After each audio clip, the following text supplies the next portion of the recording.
Gracias a nuestro Dios por darnos la oportunidad de estar en este lugar, alabando y adorando su nombre. Amén, la gloria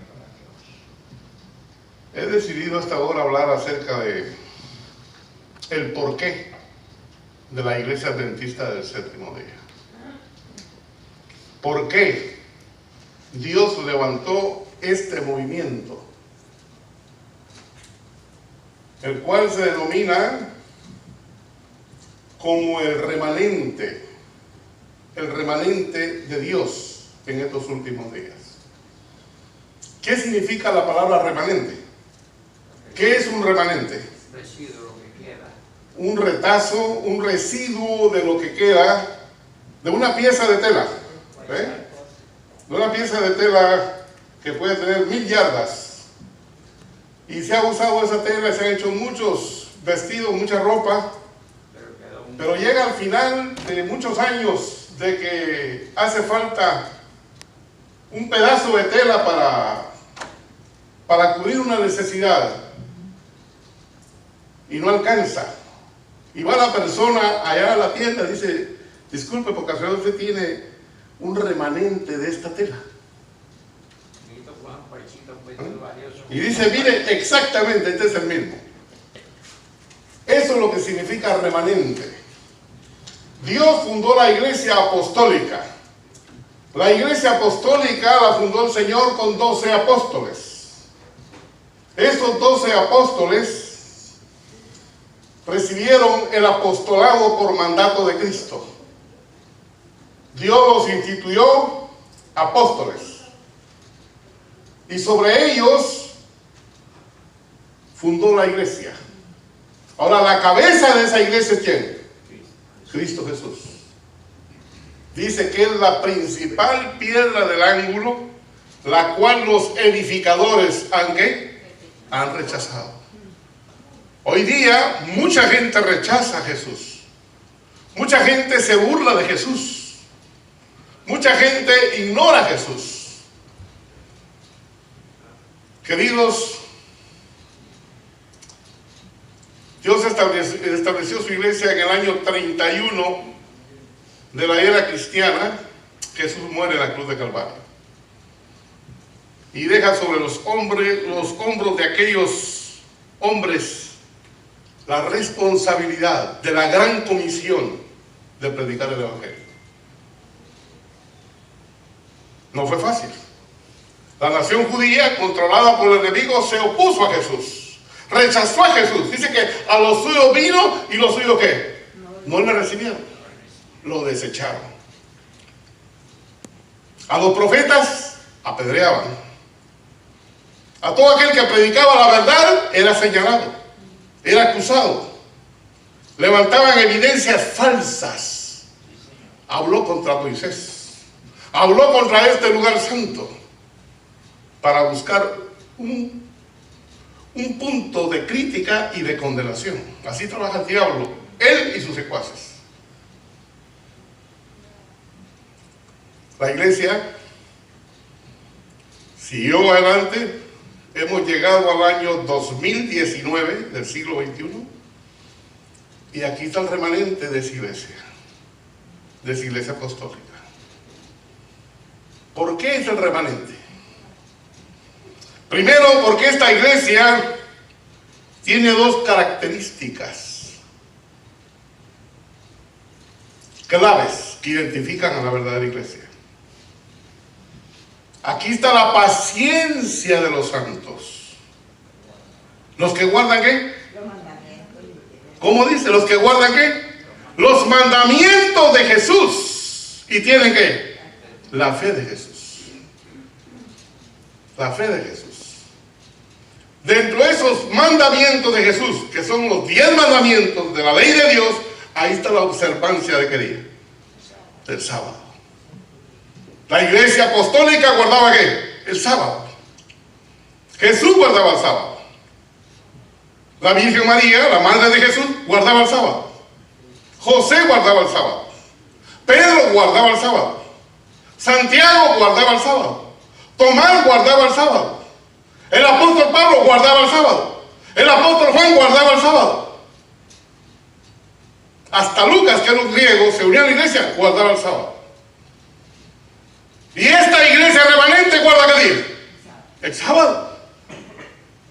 Es el remanente de la iglesia apostólica. Pero Dios decidió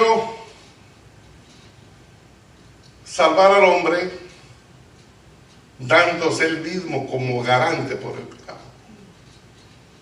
Esto es lo grande de este plan de salvación.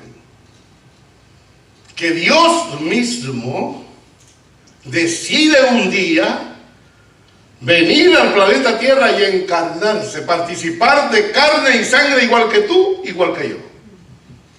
Y enfrentar en su carne, ¿qué? El pecado. Óigame, piense un momento. Usted y yo somos seres humanos 100%. Y estamos revestidos de una naturaleza pecaminosa. Vivir sin pecado. Sin pecado. No hay nadie en la tierra que viva así, en esa dimensión. Y el que me dice sí es un mentiroso. Porque el apóstol Pablo dice, lo que no quiero hacer, eso hago. Está el odio, está la envidia, está el egoísmo, está la mentira, está el orgullo, la vanidad, los defectos de carácter. Hay tantas cosas, la intemperancia, los deseos depravados de la carne, esta naturaleza que no se sujeta a la ley de Dios ni tampoco puede. Ahí está. Jesús dijo estas palabras: viene el príncipe de este mundo sobre mí, mas él nada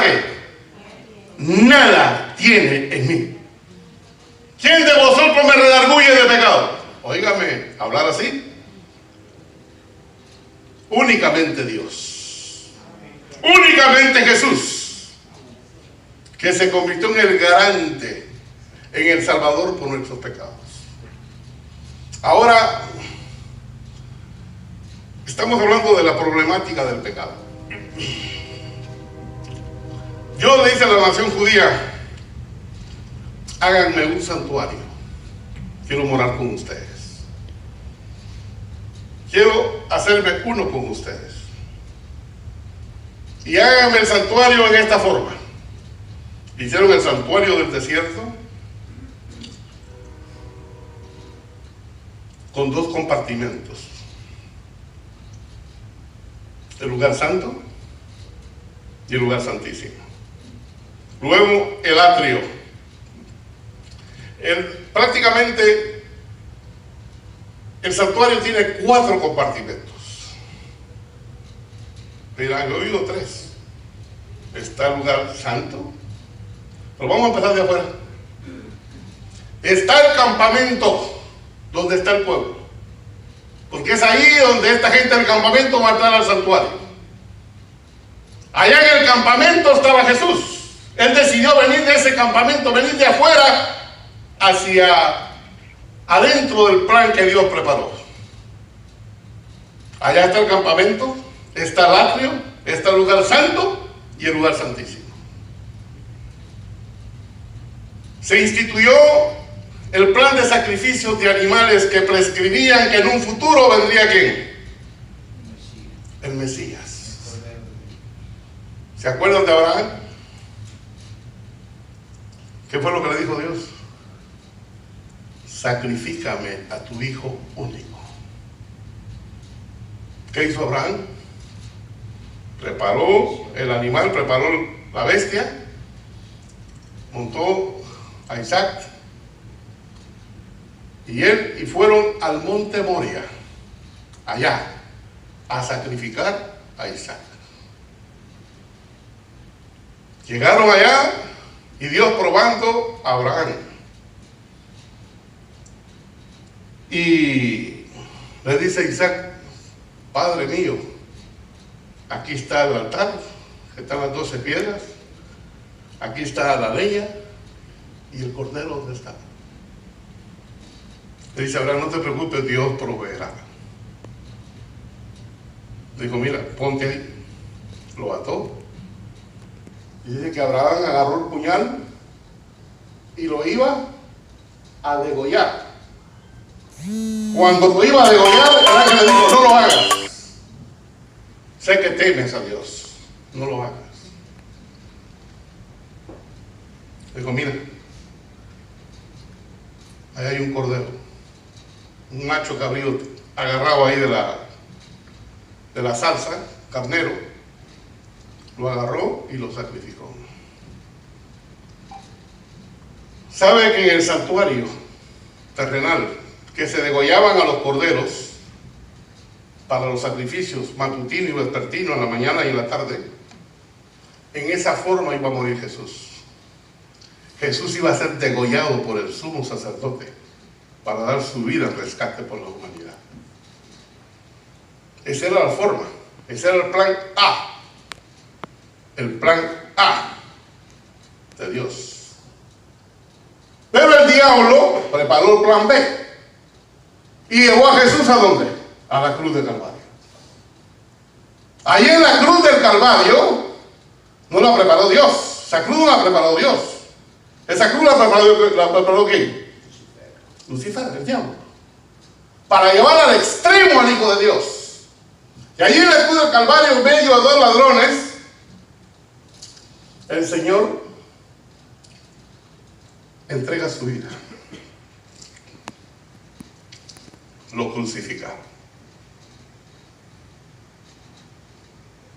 Lo traspasaron. Ahí Jesús expiró, pagando la deuda del pecado de la humanidad por la segunda muerte. Jesús hizo provisión para la segunda muerte, la muerte de la cual no hay resurrección. Jesús resucitó. Y al resucitar Jesús, dice que condenó en su carne el pecado, el mal y la muerte. Ahora al resucitar Jesús trae consigo la ley de la vida. En Adán todos morimos, pero en Cristo todos vivimos. Hay vida eterna en Cristo Jesús. Si tú tienes a Jesús, tienes vida eterna. Si tú no tienes a Jesús, no tienes vida eterna.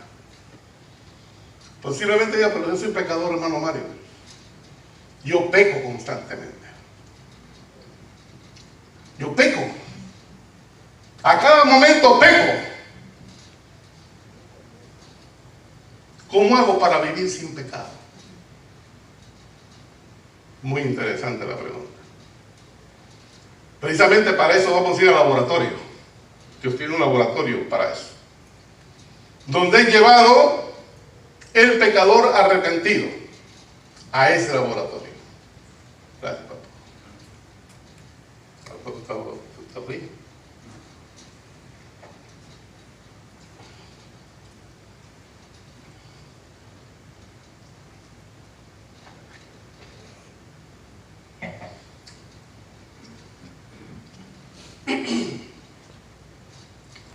Jesús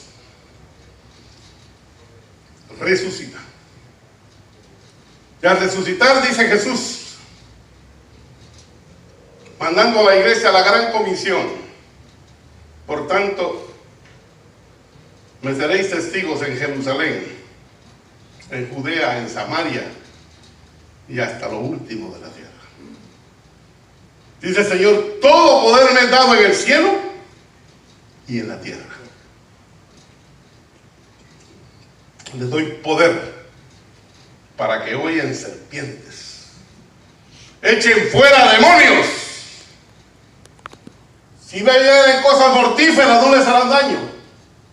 Y los enemigos que se levanten contra ustedes, los verán destruidos delante de ustedes. Lamerán el polvo delante de ustedes. Ese es el poder que Dios le ha dado a la iglesia. Hacer milagros, curar enfermos, sanar leprosos, limpiar leprosos, devolverle la vista a los ciegos, resucitar muertos. Ese poder lo tiene la iglesia al día. Y yo soy testigo de eso. Nadie que confíe en Dios es chasqueado.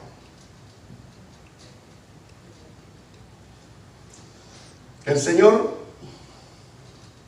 al resucitar, recibe un título de sumo sacerdote. Oigan esto. Se constituye ¿en qué? El sumo sacerdote, el máximo puente, sumo pontífice. Pero según la ley arónica, según el plan de sacrificios humanos, Jesús no puede ser sacerdote, mucho menos sumo sacerdote, porque Jesús no pertenece a la tribu de Leví. Únicamente la tribu de Leví estaba dedicada al sacerdocio. Pero Jesús se constituye en el plan B de Dios, en sumo sacerdote según el orden de ¿qué? De Melquisedec. Melquisedec era un sacerdote, un sumo sacerdote del Dios alto en Salem. No tiene genealogía, pero ese era el plan B si Jesús hubiera sido degollado. Pero Jesús fue crucificado por Lucifer. Ahora dice Daniel 8:14, y él me dijo, hasta 2300 días de tarde y mañana, y el santuario será ¿qué? Será purificado. En el santuario terrenal, cada vez que se celebraba la fiesta del Yom Kippur de los judíos, se celebraba el juicio. Se le llamaba Yom Kippur el día del juicio.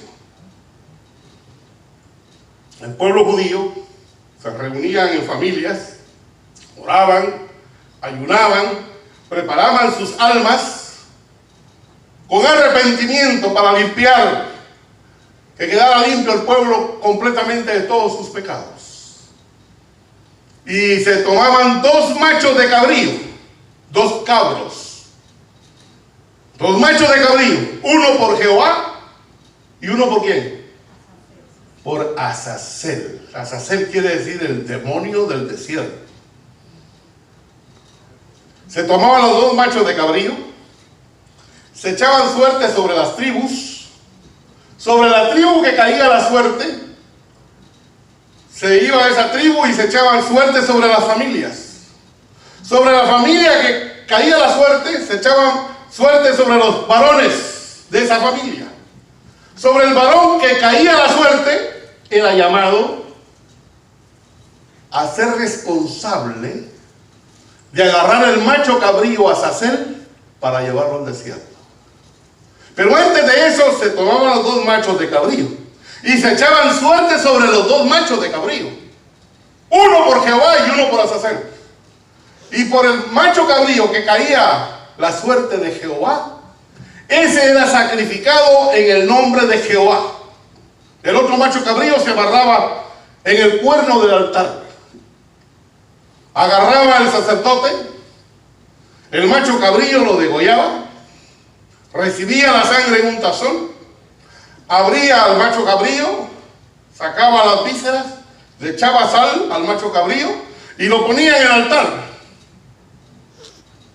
Luego el sumo sacerdote, después de hacer ese sacrificio, él estaba en ese día con su vestidura de gala, la túnica de lino blanco fina, el efud, el pectoral, el turín y el tumín. En la borda de su vestido había granadas y campanillas. Se amarraba una soga en la cintura, quedaba esa soga en el atrio, agarraba el incensario, el hisopo, el tazón de sangre y entraba del atrio al lugar santo. Y luego del lugar santo abría el velo y entraba ¿a dónde? Al lugar santísimo. Ahí en el lugar santísimo estaba el arca del pacto, el arca con los 10 mandamientos, el propiciatorio arriba, el rollo de los sacrificios que simbolizaban a Jesús estaban ahí arriba, un plato de maná, la vara de Aarón que había reverdecido en el desierto, como prueba de que únicamente la tribu de Leví pertenecía al sacerdocio. Ahí el sumo sacerdote astrejaba la sangre sobre el propiciatorio, quemaba incienso, la gloria de Jehová se manifestaba en el lugar santísimo, y todos los pecados que habían sido transferidos en todo el año del atrio al lugar santísimo prácticamente eran sacados del santuario, era purificado el santuario. A esa ceremonia se le llama la purificación del santuario. Se sacaba del lugar santísimo los pecados. Venía el sacerdote con el tazón de sangre, llegaba al atrio con el tazón de sangre, con la soga amarrada en la cintura. Cuando él estaba oficiando en el lugar santísimo, se oía que estaba vivo, porque las campanillas sonaban. Las campanillas sonaban. Habían 24 sacerdotes, 24 asistentes, 12 de un lado y 12 del otro lado. El pueblo alrededor del santuario. Y el sumo sacerdote, cuando salía y llegaba al atrio, metía sus manos en la sangre y ponía su sangre llena, sus manos llenas de sangre sobre el otro macho cabrío, llamado Azazel. Agarraba el resto de la sangre y lo botaba al pie del altar del sacrificio, simbolizando que hay suficiente gracia para el pecador. Amén. ¿Ese altar simboliza a quién? A Cristo Jesús. ¿Ese macho cabrío simboliza a quién? A Cristo Jesús. ¿Ese sumo sacerdote que estaba oficiando simbolizaba a quién? A Cristo Jesús. Ahora vamos al capítulo 8 del libro de Hebreos y vean qué se constituye Jesús. ¿Qué es lo que pasa con Cristo cuando resucita?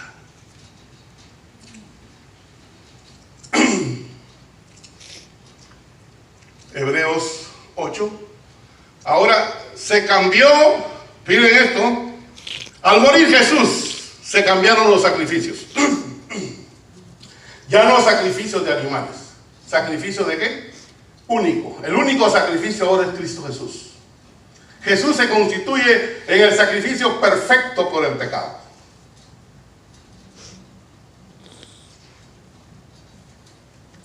Los sacrificios de animales quedan abolidos.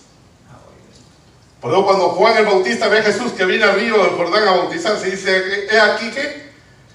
El Cordero de Dios que quita los pecados del mundo. Jesús se constituye en el sacrificio perfecto por el pecado. Pero al morir y resucitar se constituye en sumo sacerdote. No del santuario terrenal, ahora es el santuario celestial. Por eso que el pueblo de Dios necesita conocer la doctrina del santuario. Necesitamos como pueblo saber dónde estamos. ¿En qué dirección vamos? ¿A quién adoramos?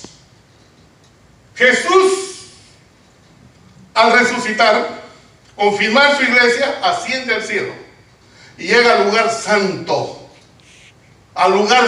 del santuario celestial. Ahí está la mesa con los panes de la proposición, 2 grupos de panes de 6. Jesús dice, yo soy el pan vivo que descendí del cielo. Esos 2 grupos de panes de 6, que son 6 y 6 son 12, porque 12 es el número que el Señor usa, llevándolo al cuadrado a los 144,000. Son 2 tronos que estaban en el lugar santo. Jehová el Padre estaba sentado en el trono en el lugar santo. Cuando Jesús asciende, dice que se sienta a la diestra del poder de Dios, a la diestra del trono de Dios, se sienta Jesús. Y ahí los dos hacen esa función sacerdotal desde el año 31 hasta el 22 de octubre del año 1844. Oigan eso, hasta 2300 tardes y mañanas luego el santuario será ¿qué? Purificado, que es la profecía de los 2300 días. En el año 457 a.C. empieza esa profecía y termina el 22 de octubre del año 1844. Es cuando Dios levanta al grupo Millerita a través de Guillermo Miller, interpretando la profecía de los 2300 días. Y él dijo, si yo logro interpretar esta profecía, vamos a saber exactamente el día y la hora que Cristo va a venir a la tierra. Y él entendió claramente que esa profecía terminaba exactamente el 22 de octubre del año 1844. Viene el ángel de Apocalipsis y le dice a Juan, mira Juan, dice que ese ángel que pone su pie sobre el mar y pone su pie sobre la tierra, levanta su mano y jura por el que vive para siempre jamás, que el tiempo no será más. ¿Qué tiempo? ¿Se acabó la gracia? No. Se acabó el tiempo de períodos proféticos. No más profecía de tiempo. Esta es la última profecía. Hay profecías sueltas. Y ese ángel que se para en el mar y en la tierra no es otro que Miguel, Cristo Jesús. Él le dice a Juan, toma el librito y cómelo. Dice que le dio un librito abierto. Cuando ahora el librito está abierto, porque antes el libro estaba como cerrado. Pero tú, Daniel, sella y cierra el libro hasta el tiempo de ¿qué? Del fin. Muchos correrán de aquí para allá y la ciencia se aumentará. Las profecías de Daniel, el libro de Daniel no se podía interpretar completamente porque estaba sellado. En el libro de Daniel hay dos visiones. Está la visión del Maré, que es la visión completa del capítulo 1 al capítulo 12, y está la visión del Sajón. El Sajón es una visión dentro del Maré. El Maré es la visión completa, pero el Sajón es otra profecía dentro del Maré. Del capítulo 1 al capítulo 7 del libro de Daniel se podía entender perfectamente bien. Pero del capítulo 8 al capítulo 12 estaba sellado. No se podía entender. Por eso Guillermo Miller no lo entendió en su totalidad. Y puso fechas para la venida de Jesús. Pero estaba profetizado que ese mismo librito se lo dan a Juan y le dice, come este librito. En tu boca será ¿qué? Dulce como la miel. Pero cuando llegue a tu vientre ¿qué? Te amargará. La interpretación de ese mensaje, de que Cristo venía el 22 de octubre del año 1844, fue una dulzura en la boca de los mileritas, que Cristo venía. Pero cuando Cristo no vino, fue el tremendo chasco de la iglesia adventista. El chasco de los mileritas, no de la iglesia adventista, porque la iglesia adventista no existe ahí. Los mileritas. Pero luego viene el ángel y le dice, mira. No te quedes ahí. Es necesario que te levantes una vez más y profetices una vez más a muchas naciones, pueblos, tribus y lenguas. Ahí nace la iglesia adventista del séptimo día. Entonces toma Dios a Elena Harmon, a Elena de White, y le da la visión del santuario. Aunque no fue ella la que tuvo la primera visión del santuario, fueron otros hombres de fe que vieron esa visión. Del lugar santo al lugar santísimo pasaba Jesús. Había que trabajar con la doctrina del santuario. Queridos, esa es la base de nuestra creencia como adventistas. Si como adventistas nosotros rechazamos la doctrina del santuario, nos convertimos a las iglesias del montón, que no saben lo que adoran, no saben ni lo que creen, no saben ni a dónde van. Nosotros tenemos una brújula perfecta sobre la profecía. Y creemos en la profecía analizando la perspectiva historicista de la interpretación profética, como es. Ahora, Jesús, cuando llega esta profecía de los 2300 días, el 22 de octubre del año 1944, el calendario de Dios se mueve. Dice que en un carro de fuego toman al Padre y lo pasan del lugar santo al lugar santísimo. Y luego ve Daniel y vi como un hijo de hombre que venía al anciano de días. Este hijo de hombre que viene en las nubes, entre las nubes, al anciano de días, no es la segunda venida de Jesús en la tierra. Es la llegada de Jesús en su carro alegórico de ángeles, querubines y serafines, sacando a Jesús del lugar santo al lugar santísimo, recibiendo el poder que dijo: todo poder me es dado en el cielo y en la tierra. Se constituye en sumo, dice, así que la suma acerca de qué, así que la suma acerca de lo dicho es: tenemos tal pontífice que se sentó a la diestra del trono de la majestad en los cielos. Esto es adventista. Esto es la verdad presente. ¿Dónde usted escucha estos temas? ¿Dónde? Al diablo no le gustan estos temas. Pero es ahí donde está Jesús en estos momentos. En el santuario celestial, en el lugar santísimo. A Satán le arde los oídos cuando escucha este tema. No puede soportarlo. No puede soportarlo. Porque esta es la verdad presente. Esta es la obra que Jesús está haciendo en el lugar santísimo.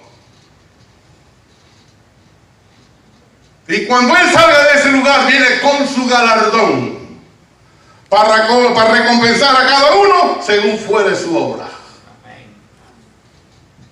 Vida eterna o muerte eterna. Tú eres el arquitecto de tu propio destino. Tú decides para dónde vas. Queridos,